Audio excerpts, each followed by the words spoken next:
তো ছাত্রছাত্রীরা আজকে আবারও এলাম ভিডিও নিয়ে।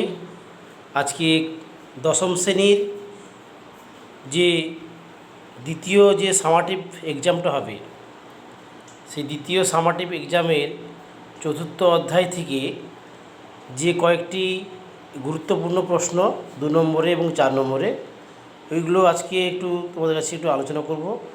খুবই ইম্পর্টেন্ট কোশ্চেন, আসার সম্ভাবনা অনেকটাই। এটা তোমরা একটু ফলো করো, এই প্রশ্নগুলো দেখে একটু তোমরা পড়াশোনা শুরু করো। আশা করি এগুলো তোমরা কমন পাবে।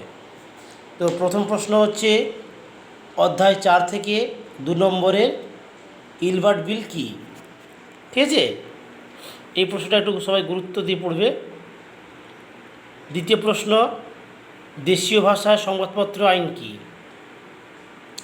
3 নম্বর, জমিদার সভা কবে কেন গঠিত হয়েছিল? ঠিক আছে, এই প্রশ্নটাও তোমরা দেখবে একটু। 4 নম্বরে 19 শতকে সভা সমিতির যুগ কেন বলা হয়? 5 নম্বরে রয়েছে মহাবিদ্রোহের ব্যর্থতা দুটি কারণ। এবং 6 নম্বরে হিন্দু মেলা কেন প্রতিষ্ঠিত হয়েছিল?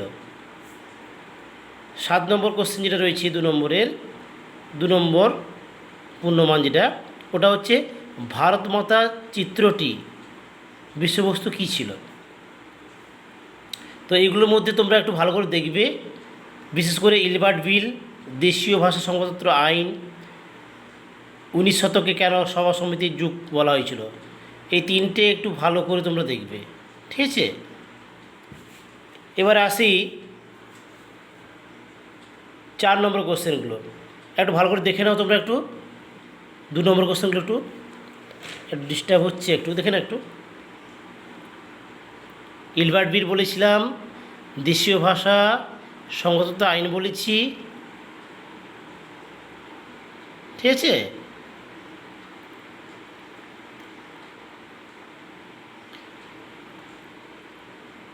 এবং তোমাদের 4 নম্বরের যে কোশ্চেনগুলো আছে তোমরা একটু লক্ষ্য করো প্রশ্নগুলো। 4 নম্বর যে প্রশ্নগুলো, সেখানে প্রথম প্রশ্নটা রয়েছে 1857 খ্রিস্টাব্দের মহাবিদ্রোহের প্রতি শিক্ষিত বাঙালি সমাজের মনোভাব কেমন ছিল? খুবই ইম্পর্টেন্ট কোশ্চেন, এটা ভালো করে তোমরা দেখবে একটু। ঠিক আছে, 2 নম্বর কোশ্চেন, আনন্দমঠ উপন্যাসের মধ্য দিয়ে কিভাবে জাতীয়তাবাদী প্রকাশিত হয়েছিল? জাতীয়তাবাদী ভাবধারা। দেখে নাও কোশ্চেনটা একটু ভালো করে।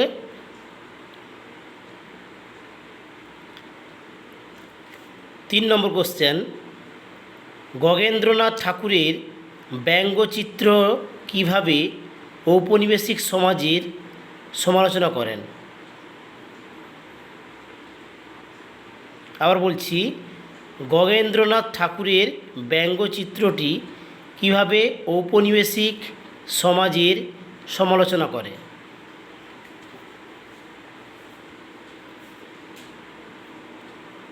হয়েছে, পরের পৃষ্ঠায় দেখো, পরের পেজে রয়েছে 4 নম্বরের যে কোশ্চেনটা, ওটা হচ্ছে গোরা উপন্যাসটি রবীন্দ্রনাথ ঠাকুর যে জাতীয়তাবাদী ভাবধারা পরিচয় পাওয়া যায় তা বিশ্লেষণ করো।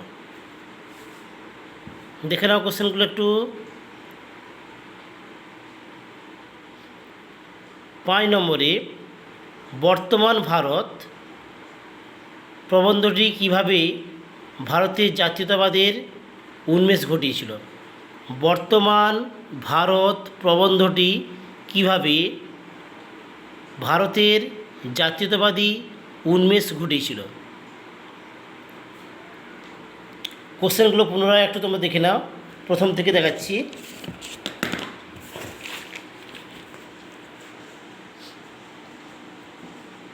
আশা করি এগুলো একটু দেখে যাবে, তোমরা কমন পাবে। দ্বিতীয় যে পর্যায়ক্রমিক মূল্যায়নটা তোমাদের হবে ক্লাস 10-এর, অনেকটা তোমরা কমন পেয়ে যাবে। তো এগুলো একটু দেখো, তোমরা এটা পড়াশোনা শুরু করো। স্কুলে তো ছুটি পড়েছে, গ্রীষ্মের ছুটি, তো স্কুল খুললেই কিন্তু তোমাদের কিন্তু একটু ক্লাস হবে, ক্লাসের সিলেবাসগুলো শেষ করলেই স্কুল থেকে কিন্তু আবার দ্বিতীয় যে পর্যায়ক্রমিক মূল্যায়ন তার জন্য কিন্তু একটা নোটিশ দেবে। এই ছুটির মধ্যে তোমরা ঘোরাফেরা করবে অবশ্যই, কিন্তু প্রশ্নগুলো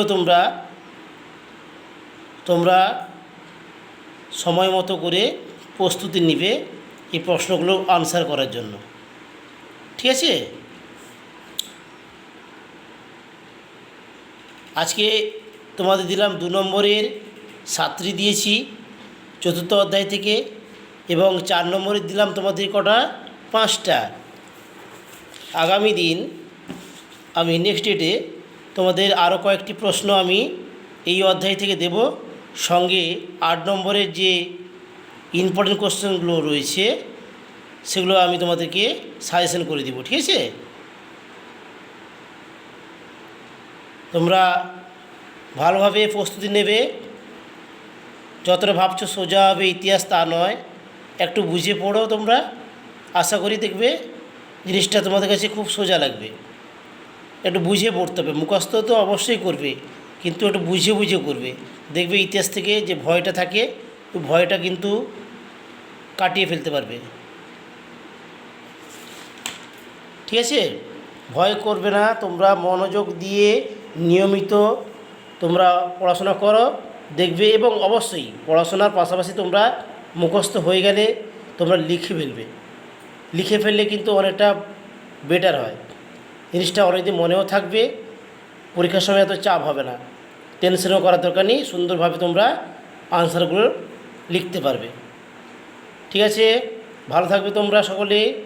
আর যদি ভালো লাগে ভিডিওটা তোমরা লাইক করবে, শেয়ার করবে, অবশ্যই সাবস্ক্রাইব করবে। ওকে, থ্যাংক ইউ।